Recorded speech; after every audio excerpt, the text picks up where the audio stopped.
What's going on, everybody? So, I know we did really do a video on the Wrestling Pit podcast. So, I decided to bring you get back to basics a little bit real quick. I know it's been a minute since I just done like an actual solo video for my channel, but hey, I still got to give you my opinion on Monday Night Raw, right? And most of the reason why we didn't really do one is because it was pre-recorded and most people already knew what was going to happen, so they feel like watching it, but it and we couldn't really. Most people didn't watch it and catch it, so it wasn't enough of us to, see the video. I mean, see Monday Night Raw, but they started off with Rhea, coming out and demanding that they were sawing everybody in the day. And Rhea would be your shot of the day where they'll follow the person from the back to the stage. And they follow her from the back, and then she basically got in the ring, demand that she wasn't done with Liv or Raquel, and that this doesn't end till she get back what she never lost, which is the Women's World Championship. And Rhea demands them come out immediately so she could whoop they. But Tiffany would come out instead to deliver a warning to Rhea from Nia Jax, telling her that if she getting her way and stick her nose in her business, she's gonna have a problem, a big problem. And Rhea would tell Tiffany, either I get my hands on Liv and Raquel, or I'm gonna welcome you back to Monday Night Raw the Rhea Ripley way. And they would get into an argument, and then they would get attacked by Liv Morgan and Raquel, who will basically lay them out. The one thing I do want to mention is that Rhea took a hard smack on the head. If you guys seen it, when Raquel like big booted her, she like nobody kicked Tiffany Stratton's shoes, high heel shoes out the way. Luckily, they wasn't the opposite, facing the opposite side with the heel sticking up. But nonetheless, when Rhea got bit booted by Raquel, Rhea really did smack her head like hard on Tiffany Stratton's shoes, and that's why she was holding her head like that. Instead of like selling the big boot and holding her chest, she was holding her head because she smacked the hell out of that. I'm like, and to the point where I'm like, ooh, she might be concussed. But that wouldn't be the last we see of Rhea and Tiffany Stratton. Let's see. We got a video package promo hyping up Damage Control and Bianca Belair for their tag team title match that's coming up in a minute. And then we got the continuation of that, where Rhea would demand from Adam Pearce that she be put in a match with Liv and Raquel. And Adam Pearce will inform her that it's already done, but she just needs a partner, because if she can't find a partner, that match won't happen. But she was complaining that, well, who was going to be my partner? Everybody, can it be Damian Priest? But then Tiffany would come in and interrupt yelling at Adam Pearce for like allowing what happened to happen to her. She said all this would never allow this to happen, to treat her this way. And he just looked at her like, what about her? And and she was just like, whatever. If it gives me the match with Liv and Raquel, I'll take it. So that was made. I think that would be like the main event. So we would get to Bianca Belair and the first match of the night, which is Bianca Belair and Jade Cargill versus Damage Control for the Women's Tag Team Championship, with Lash Legend and Jakara Jackson, or Miss Jackson, at ringside. The match was good. It was pretty good. It got some time to shine. I wish it would have had time. This was the match with Lash Legend and them that had this much time to shine. But this match was actually longer than the Last Legend one, the Last Legend and Jakara match. But I'm glad they keeping them in the picture, because they did so good on that for what they had. They keeping them in the picture and keeping them strong, because I guess that here's the criticism, like, what, we got to keep them in this picture because people are demanding that we give them more time to shine, because that wasn't enough time. So But the match was good. Of course, Jakar and Last Legend the press is known. I think they didn't attack Bianca or Jade, but they pulled Io Sky's hair, and last like Jakar pulled Io Sky's hair, and last hit her with a big forearm, and then that's what actually allowed Bianca and Jade unknowingly to get the victory over Damage Control. I think they would hit her with the KOD or their tag team finisher, and they will win the match. And then we would get Finn Balor backstage, who demands a rematch with Damian Priest because he said their beef was not settled. But Adam Pearce lets Finn Balor know that the beef is settled and that it's time to focus on the tag team titles where he defended, and that he informed them that they will be defending the titles against whoever wins this tag team these small tag team tournament thing. That they all gonna face each other to see who will face Damian Priest and Finn Balor, and they didn't really care. And then Carlito and then we'll get Finn Balor and JD McDonough will be joined by Carlito, Liv Morgan, Liv Morgan, Dominic Mysterio, and Raquel, which Liv introduced everybody to Raquel, and I think Carlito fell in love. Which he need to watch out because that's my dude Braun Strowman ain't gonna like that, Carlito. Speaking of Braun Strowman, we got Braun Breaker doing well, we're gonna get to that in a minute, but Braun Breaker did a backstage promo explaining why he attacked Jey Uso, saying that he came out there to show respect to Jey for beating him and taking becoming Intercontinental Champion, but he didn't give that same respect back to him. So he's coming to take what's his and take back the Intercontinental Championship. Then what I meant by speaking of Braun Strowman, we get a promo where Bronson Reed and Adam Pearce is having a meeting about this potential matchup with Seth Rollins, and he explains that everything that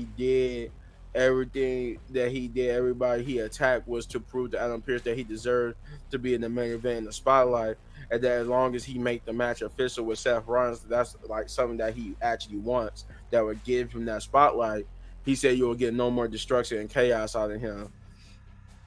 He said, well, as long as we on the same page, I'm gonna go talk to Seth and we can see if we can make the match happen.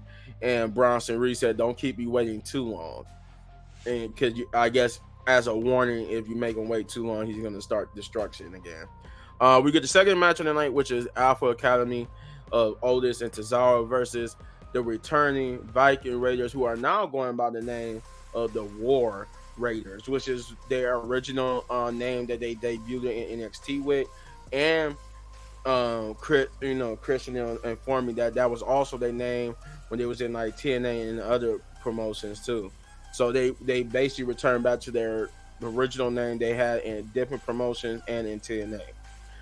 This was a good match though. This was a good re-debut for the War Raiders. They Eric and Ivar, they basically destroyed Tozawa,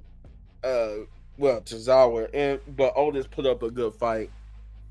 Otis did put up more of a good fight, but Tozawa got destroyed, and the Alpha Academy will fall victim to the War Raiders. They will win and move on in this little tag team tournament. This was I forgot to mention too. This was the first match of this tag team tournament, no one's contenders thing. Then we would get Seth Rollins, who would have his meeting with Adam Pearce and explain that he wants the match not only because he wants to get revenge on Bronson Reed for what he did, but he needs people like Bronson Reed to keep him sharp so he can stay at the top, and that he needs to remind everybody, including Adam Pearce, with Seth, who is Seth freaking Rollins. And pretty much it seems like the match is going to get made. It's probably going to take place either at Saudi Arabia or at Survivor Series, or at Crown Jewel or Survivor Series, or maybe Saturday night main event that's coming out. Who knows? We'll see. And then we got a Cody Rhodes promo where he will come out and basically address the crowd. talking about his upcoming match with Gunther at Crown Jewel, and that this place had a special it holds a special place to his heart, where Raw took place at, because that was the same place that he got the chance, "We want Cody." They got that on "We Want Cody" chance. That's where it started at, in that building, that place, and that's what led him to becoming WWE champion. So that holds a special place to heart. But he would get interrupted by Gunther, who says that usually he'll come out and dress down his opponents with some uncomfortable truth. But he said for Cody Rhodes, he really doesn't have any, and that but he reminded him that he said then again he thought about it. The one thing he does have that that is uncomfortable truth was that he likes to be everybody. He likes to be the good guy and the good buddy to everybody. And you finding out now that when you try to be like that to everybody, then you find out that you're not friends with that you're not truly friends with people. He was talking about Kevin Owens, how if he was trying to be so goody buddy with everybody, that he betrayed Kevin Owens by doing that, being too nice to everybody, and that he need to get that sorted out before Crown Jewel, because he wants the best of Cody Rhodes. And Cody Rhodes would inform Gunther that he not only did he slay a beast, he beat the most dominant champion in the company and wrestling history, and that they never been in the ring 1-on-1 before, and he will beat Gunther. And they shook hands, and he said good luck, and he said yeah, and you can hear Gunther say yes, good luck to me. Then we would get the third match, which is Braun Breaker versus Kofi Kingston. This is stemming from like their previous encounter, and basically, Braun Breaker and Kofi Kingston will have a good match. The I guess the big question mark was, where was Xavier Woods? But after a good back and forth with Kofi Kingston getting some good offense, and Braun Breaker would beat him with a spear, and pretty much then tried to attack him after the match, but then Xavier would come out for the save and chase Braun Breaker off, but then Braun Breaker would come back and spear or try to attack Xavier Woods and try to spear Xavier Woods, but then he would get stopped by he was about to spear Xavier, but then Jey Uso would come out to stop it and beat up Braun Breaker to send him packing, with Kofi Kingston, Xavier Woods, and Jey Uso standing tall. Rhea and Damian Priest will have a backstage promo where she would tell Damian it's time for him to get back to being El Champion, and that he has beat up the guys of the Judgment Day on multiple occasions, so there's about time for him to get back to that. But he will inform Rhea that as long as she have a problem with the Judgment Day, he will always have a problem with the Judgment Day. But she's right. It's time for him to get back to being El Champion. And then we would get a backstage promo with Jay. As backstage, get ready to go into his locker room, and he would see his brother Jimmy, who would ask, "You got a minute?"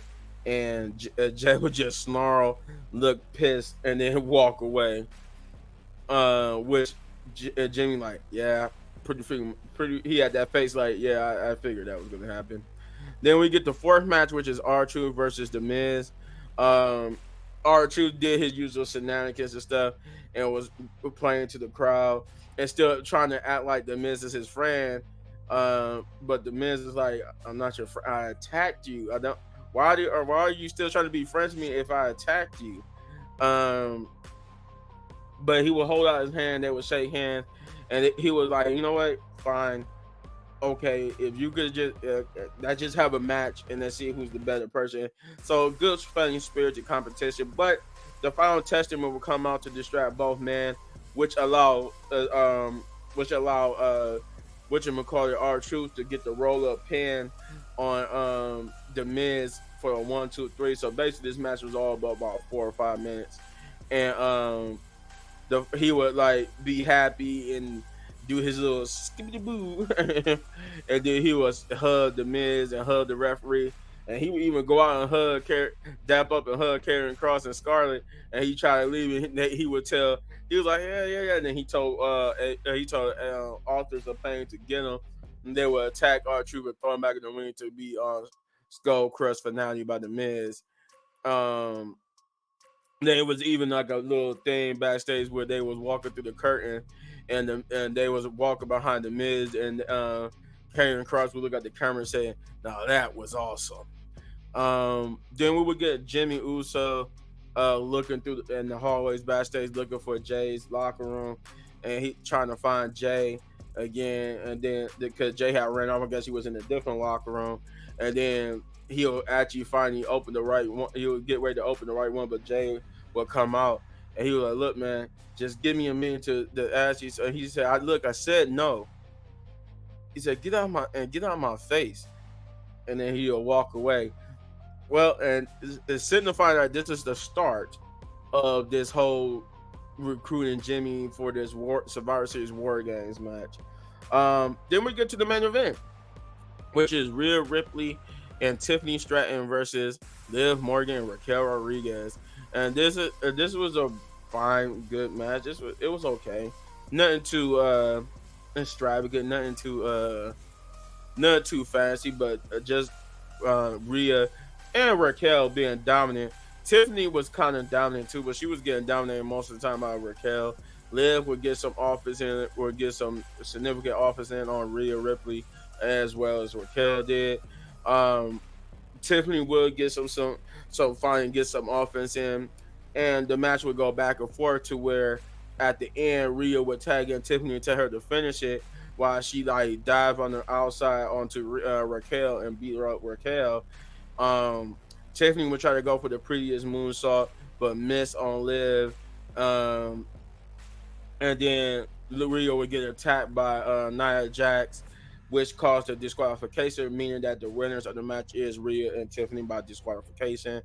But Nia Jax was basically lay out both Rhea and Raquel, and then she would get in the ring and get ready to attack like Liv, but Raquel would kind of stop it for a minute. And then she would take out Raquel again. No, Rhea, she tried to take out Rhea. Excuse me.